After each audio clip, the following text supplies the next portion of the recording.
Welcome back to another episode of Unranked Podcast. What we're going to jump into today, NBA draft is about a week out, literally like down to the hour. I'm at this point. Um, so we're going to just touch on a couple different players that we would like for the Pistons to draft in the first round. Um, also, sure people have already heard Monty Williams out as a Pistons head coach. We'll definitely jump into that. Just kind of talk about ramifications around that, how that went down. Chat around a couple of different people that we think might be a fit to replace him. But yeah, that being said, we'll actually start with Monty Williams and get to the draftees after the fact. But yeah, I'll kick it over to you, E. Just wanted to see your thoughts on Monty Williams getting fired today. Yeah, I guess the first thing I would say is, or one of the first things I'm going to say is, it's just crazy how things change. Like I'm sure you could pull up a podcast of us roughly a year ago, probably not about 50 weeks ago, praising us higher, saying how we needed some stability around here. Former coach of the year, Yeah. and it's one of those things where I, I do think he is a good coach. I do. I just don't know if it was the right situation, right Hmm. players, coming off his like family situation he was dealing with and potentially just forcing him off the couch. I think all of that kind of plays into a factor of his motivation level and whether he was hungry for it. And then when the wheels kind of fell off very early in the season, I don't think I think that's when it really set in that he wasn't willing to put in the work to get us out of that hole, or potentially Right. was the reason why we were in that hole in the first place. Um, and it's just very unfortunate how it kind of all played out. Very unfortunate that it just kind of ended horribly.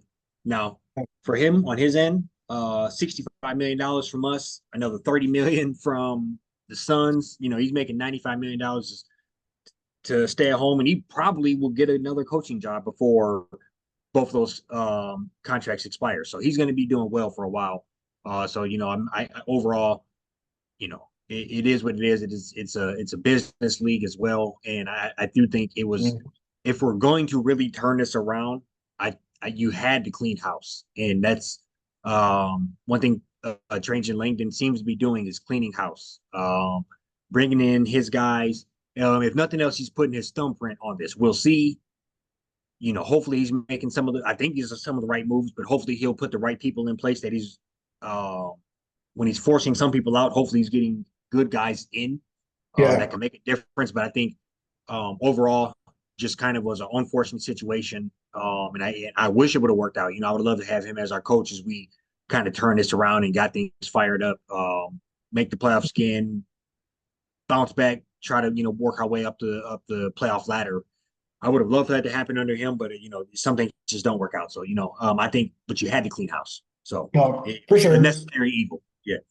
Yeah, no, I think I'm right there with you. I think just before we hopped on here, just kind of joking around about how like, watching this press conference and just kind of fast forward into like halfway through the season last year, and it was just like, man, like, he talked a lot about, just a generous, contract. I think they, also kind of threw in some other incentives like a private jet just to kind of help like, from like a travel standpoint. So like he's already kind of like, I don't know, just be like comfortable. And I guess we were just so excited about seeing a new face, at the helm after, what Dwayne Casey had kind of been doing, those like previous years that we were kind of blinded, I feel like, by Yes. that contract because he went to NBA finals, but I don't know, you don't touch on like coaches' contracts a ton. But like I feel like after he got his, like you just saw like Popovich get, a new contract for like 15 million. You saw Steve Kerr get like a 2 year, like $17 million contract. And as the season was going on, I'm like, yeah, he definitely like overpaid. That's not something, always like that like comes to mind from like a coaching standpoint. But I mean, I echo what you say. Like it was just tough because like, you it just feel like he, yeah, just kind of like gave up. And it was just tough watching like him just allow like a 27 game losing streak essentially to happen. by being so stubborn about whatever Jaden Ivey might have been, not doing from a defensive standpoint. That, I mean, he literally started somebody over him that as soon as he was traded, right? He got waived, or I think it was just waived him. I I didn't think think we it was waived. We could not trade him. We waived. Yeah. right. Yeah. So yeah, we tried to he asked for a trade and they just laughed at him and then they just ended up waiving him. And nobody, you didn't even hear him. There might have been a little bit of like he might go to the Spurs with Wemby, just like the French connection, but like last I saw, he was over in France somewhere on the Olympic team, coming up this summer. So Yeah. it that was just tough. Like, And he's 22 or 20. Like it's crazy. Like right. you know what I mean? Like all Yep, the yeah, upside in the world still. Yeah. right. So it's just like that's just how like damning the evidence was. And to even hear too, with Ivy, it was like they almost had to have like a team meeting and tell him like, yeah, Ivy played point guard in college, or he played off the ball and like kind of had to explain to him like why he could play beside Cade. And then, I get it, the team wasn't great. They had some injuries here and there. They basically changed the entire team at the trade deadline, but I think they changed it like in his favor, to where there was like some more flashes, but I don't know. You just kind of saw that he was very disengaged, and a lot of like even like Cade getting foul call, like not getting foul calls, like didn't go to the free throw Yeah. line for like 3 or 4 games straight, and they're losing, and he's not really even mentioning it until one of our players gets like their legs taken out in the Knicks game, and they don't call a foul then. So like he wasn't showing up when he should have been, and then he showed up when it was almost too late, essentially. Yeah. No, I agree with you on that. It's just it's tough, and I, I I think that was his first grave mistake. Is just riding out that Killian Hayes bandwagon too long. Like it made no sense. Um, it just messed up the spacing on offense. And he is a good defender, but I don't know if he's as good of a defender for his inadequacy on offense when we have a very valuable asset more or less just sitting there. If Yeah, you anybody on the team that could be a future all-star outside of Cade is Ivy. that's the other crown jewel you have on the team, and for him just to kind of put him on the back burner, um, the the way the team responded to that losing streak let me know that there just maybe not wasn't enough leadership. I don't even want to say it, but it is what it is. Maybe not enough leadership or enough direction from the coaching. Just everybody seemed disconnected. Like it yeah, didn't like we seemed like just some run of the mill mid major college basketball team that just like not one of the best franchises in NBA history. Um, Multiple championships, Hall right. of Fame players in the rafters. We Then the they just Bobcat. yeah, right. Like you just know, like this is just what happens here. No, this is not what happens here. And I think that's one thing I will say. And I know we and you both talked about. I don't know whether it's on camera or not, but whether or not Tom Gores, and we know we both hate him, and if there was a way for Langdon to try to get rid of him, but Man, we know that we believe that he's one of the type of guys that he's looking to milk the team, allegedly. That's kind of what I think. He's in, but for the fact that him to have to swallow that 65 million, that does let me know that maybe he's ready to turn the page a little bit. yeah, That I don't want to give him credit for it, but I did is something I thought he would not do, and that's and he could have been held strong on it. Um, I also think we kind of were texting about this earlier, but it's the idea that he still made the decision ultimately. Lets me know that his hand might be in the pot too much. He's still looking to have influence. If you're going to hire a basketball savant that is looking to turn this around, then let him turn it around. Don't right. kind of be a micromanaging behind his shoulder. You're not a Mark Cuban or somebody like that, the owner that maybe knows what he's doing to a certain degree. Right. Like I can't think of another basketball owner, but let's say like a Jerry My man's Jones the type. Clippers. Like yeah, one of those where you're he's kind of like a GM to a certain degree. I've seen videos of Mark Cuban saying that he just called the owner of the the Hawks to get that trade done with Trae Young and Luka Doncic, things like that. That where you're steam heading that. I don't think Tom Gores is that guy. I think he's some stock market hedge fund numbers nerd, and it just made sense for him to buy a team for whatever reason.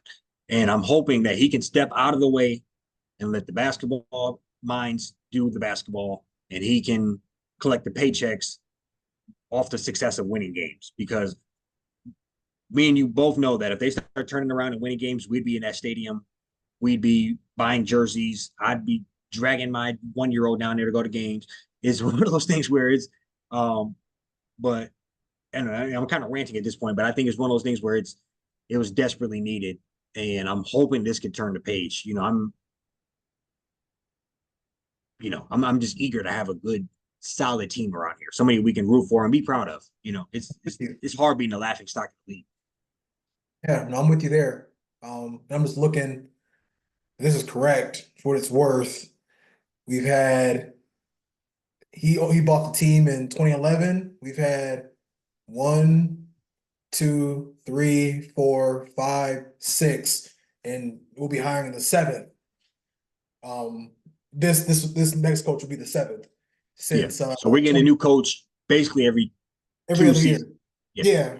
However you want to look at the first, like John Huster, I don't even know who that is, to be completely honest with you, but he went 57 and 107.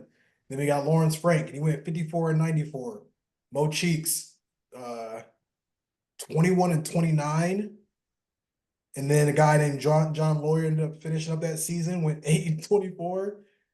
Van Gundy's probably the most successful in that span. He was 152, 176. I think he went to the playoffs twice.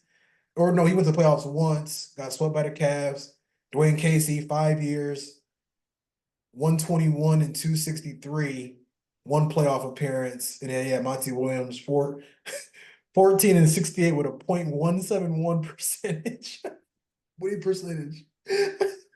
Yes. And again, maybe this, I don't know if this was you or if this was my brother, but somebody talked about the difference of the old owner versus the new owner. So the old owner owned the team for like 42 years and had 6 losing seasons.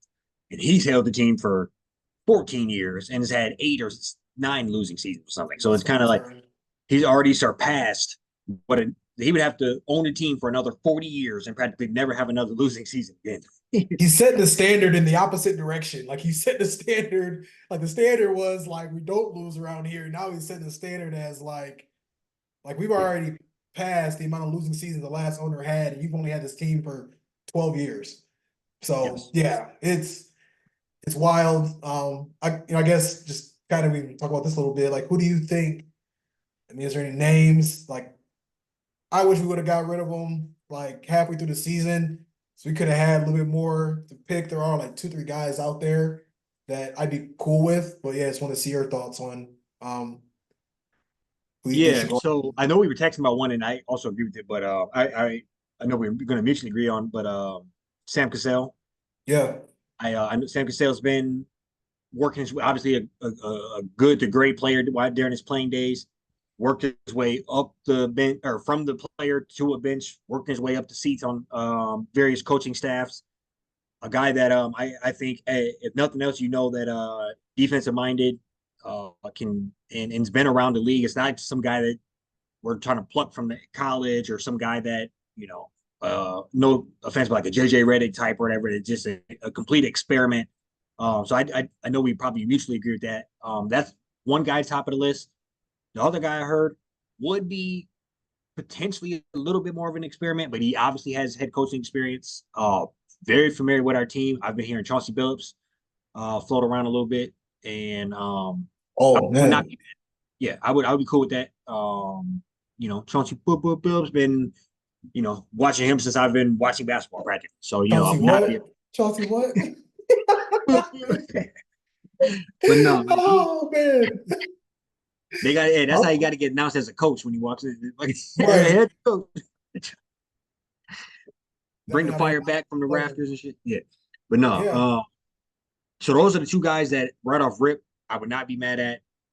Ex-players, been around either head coach before or around coaching staffs and on the bench for years. Both him and Sam Cassell. So those are 2 guys that I'm not saying necessarily top of my list, but near the top of the list. I would have to do a little more research. You probably like trade for Chauncey or something like that, or he'd have to like, like the Trailblazers had just like Yeah, fired him, yeah. kind of No, like let him go. that's for sure.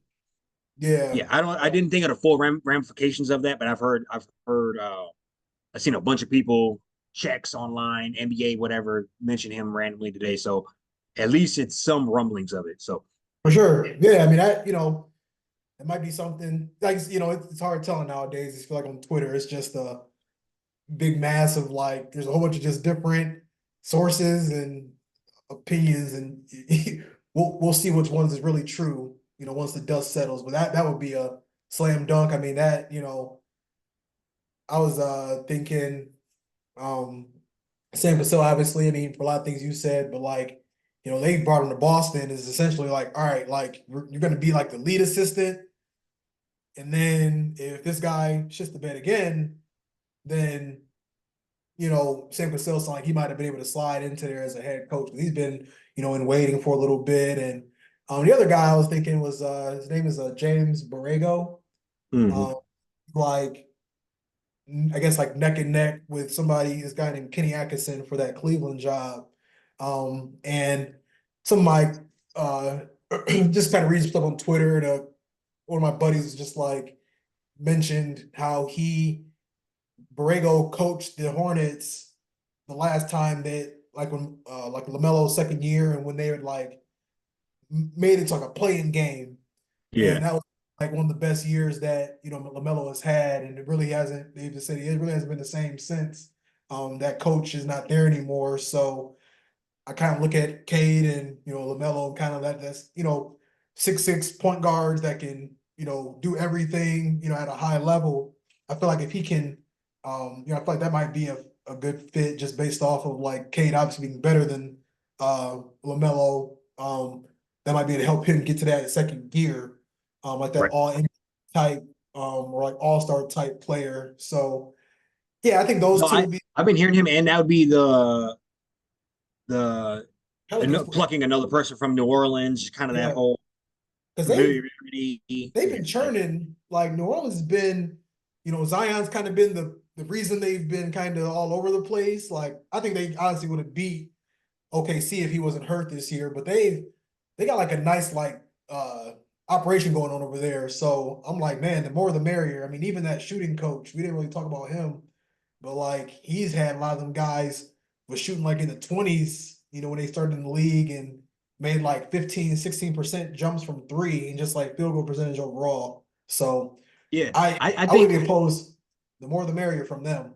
no, I agree, and I think he'd be a good candidate. Probably who's what's going to happen. Looks like we're Yeah. just completely ramsacking whatever we want from New Orleans, and I'm hoping we can go get Brandon Ingram with that. I'm hoping just bring over the unit.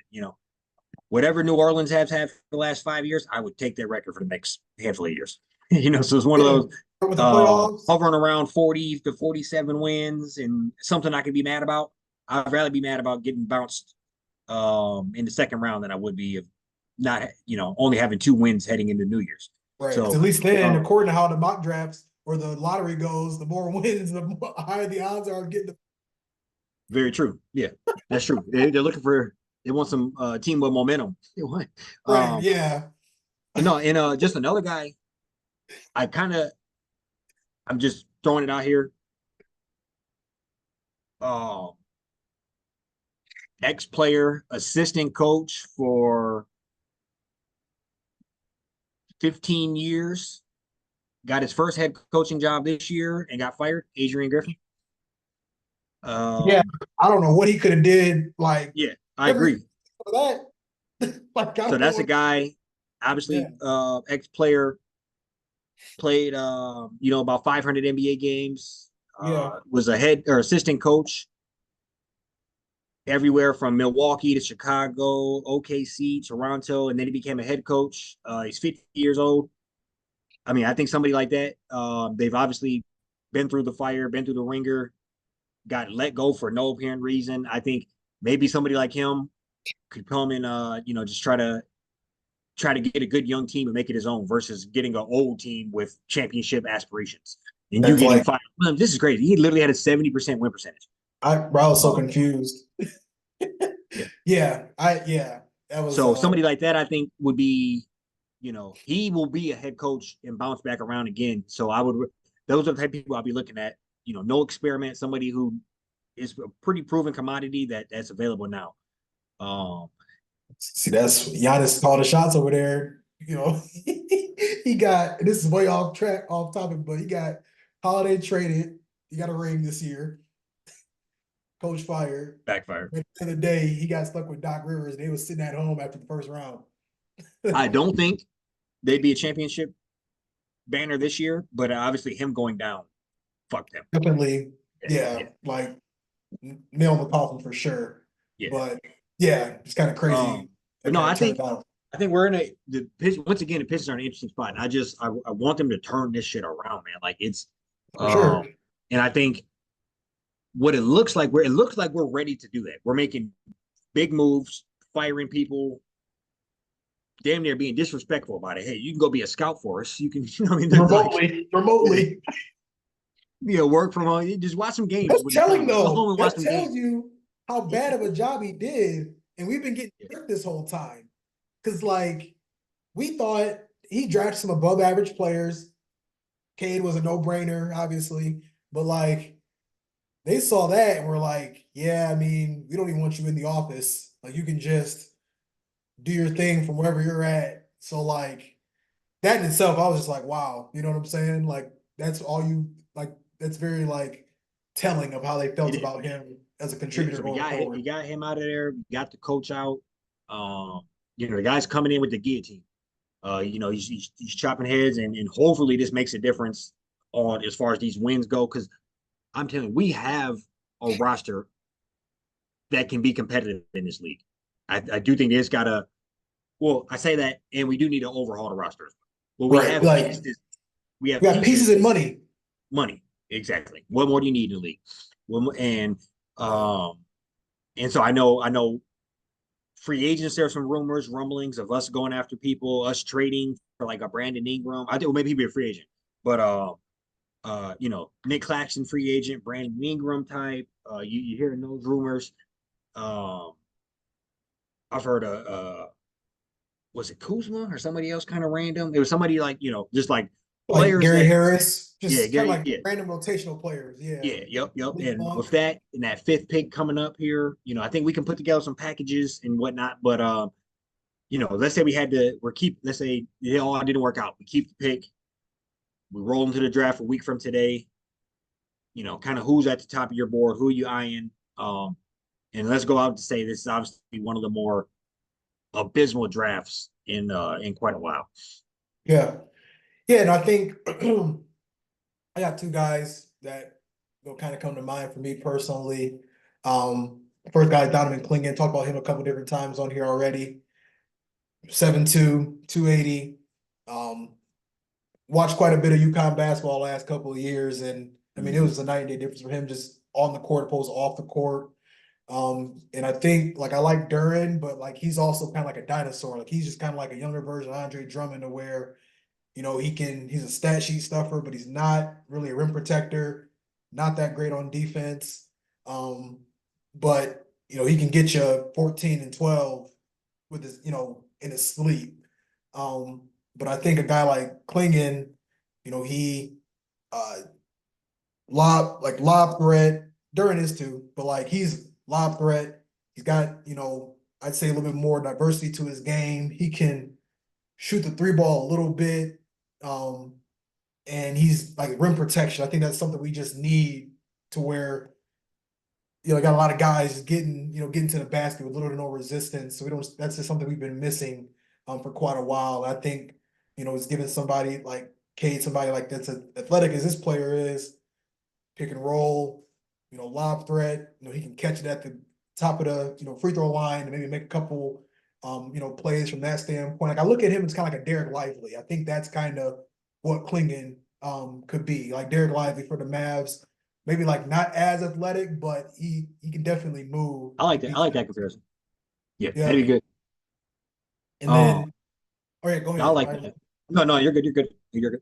I like that comparison. I was in not regular season, but obviously throughout the tournament, I watched him, and he can move on his feet. He's light on his feet. He can move. I think definitely the type of player you need in today's league. You know, assuming a lot of that transitions into the For sure. Right. That's yeah. So, all that like sounds great. Like it looked great in college, it's a couple years in college, good experience, and he was just on a team full of winners. So like, they just won. I think they lost, he probably lost like 10 games his entire college career. So always nice to have that. And then the other guy, Dalton Knecht. I mean, I think for me, like I'm just looking at guys that are like complete. We were joking about it when we got on here. You go to this top 10, don't really know a lot of these guys. It's not like we're not really tapped in. Like I literally don't know some of these people because all you've heard is how like not great a draft this can be. But I yeah. think Dalton Connect, he's another like my little comps, but Gordon Hayward. When he, his first like 4 or 5, 6 years in the league before he got traded to Boston and, broke his ankle and that kind of like derailed the rest of his career. I mean, he was, 20 and 20 and 6, like 22, 5 and 4. Like he had some really nice stats to where I think he might have went to an all-star game or two, but all in all, I think that's like if we can if Dalton Connect come in, watch him go toe to toe with big fella Edie in the Elite Eight. I Yep. think he scored like 35. Edie had like 40 something. He's had a couple of double doubles. Watched him a little bit here and there as the season went on into the tournament. I just feel like that's a guy that can come in. He can hit the open three, get his own shot. I just don't think we have really room for a lot of these projects anymore going forward. But yeah, my 2 cents on who I'd like us to get. No, so actually I tend to agree with you on the projects, the gambles, players. Like I think now, I would, like I said, like we joked about last time, I would be heartbroken if we went with, Dalton Connect and then what's his name? Mattis or whatever went like Oh, Matas Zubelis, yeah, went yeah, like 2 picks after us, and in a couple years, my man averaging 20 and 10. I'm gonna be crushed. yeah. And we got the dude putting up 8 and 6. But That is at still the end of the crazy. day, I do think it's better to have more of a sure thing right around now compared to the upside of what could be. Mhm. I think that's it's tend to get us in trouble. Killian Hayes was an upside of what could be. The pick after him was Tyrese Halliburton, a guy who I watched at. Don't ask me why. I always happen to watch Iowa State. They got a lot of Flintstones on They the team solid, around there, solid so program too. I always end up watching them. Seeing him a lot, dude. I probably can find post more tweets. I was like, we got to take this guy, Hmm. and obviously that didn't work out. You throw him on this team. I mean, we looking way different. So I tend to agree with you. But just for the sake of doing the opposite, I will go to 2 guys that if you wanted to roll the dice, some young guys, some unproven guys, some guys it's hard to find some tape on, Hmm. like a rumor basically. But Yeah, I'm gonna go Ron Holland, played in the G League. I'm blanking on the actual team. Let me see if I can find it here. But it yeah, was G played League in the Ignite. G League. At per game, real stats, not per 36, not per 40. He averaged 18, 7, and 3. Um, can't shoot the three that well, but shot pretty high from the field overall, 53%, 24% from three. Obviously, you're looking for something better than that. But the thing that also stood out to me is his like under 18 stats for playing in I'm trying to pull him back up here. But his under 18 stats for playing in the Olympics were pretty solid. Uh, so that lets me know he's playing against other guys who were up, future NBA players, future Euro stars, and kind of did his thing in that. He's not like some splash in the pan. So I think he's a guy that will be something in the league. It's just a matter of when, whether it pays out a year from now or 3 years from now. I think he'll be a solid player though. And if you were going to roll the dice on a G League player, that's kind of who I would lean towards. And then secondary, I'm getting this a lot off Twitter where people are bombarding me with it. I've actually watched a few of his reels on YouTube. And that's Cody Williams, the Colorado like small forward. He looks solid. I'm not gonna lie, he looks very impressive. Some of the stats are a little misleading when you dive into him, but he averaged 12 and 3. Would you want a guy to average a little more rebounds? Yeah, but then you look at the fact that he's 6'7", 190. So he, no assists, no rebounds, can put the ball in the rim a little bit. 42% from three. But when you look into the numbers, he only hit like 11 of like 24 or something. So he wasn't really shooting that many. But when he was shooting them, he was hitting them. Yeah. So, yeah. I mean, Sorry, compared the to a couple times wide open. Asar, who I like him. That's our boy. Asar shot like 14 of 110 or something from three. So once again, I understand you got to take the three because sometimes it's just the right play. If they're going to leave me out here this open, I got to shoot it. But I think this lets me know a look back. Probably if you get him in the gym with some real work ethic and he's shooting 42% already, he maintains somewhere in the somewhere in the healthy 30%. Compared to Asar, who's literally sub-teens from three. Yeah. So I think we just got to kind of figure out what we're going to do with our roster. I don't think Asar's away from being on a chopping block. I think he definitely could get traded. If I look up in a year or two, can he be all NBA defense? For sure. Can he put up 12 and 5, 12 and 7? Probably. But I just think for the sake of waiting around for that to happen, we could probably get some new juice in here and make a difference. So for sure. That's kind of those are two players that kind of rolled of the dice, but I feel pretty confident that they kind of jump off the screen a little bit. Okay. Yeah, and I didn't want just to dive in on him here for a hot second.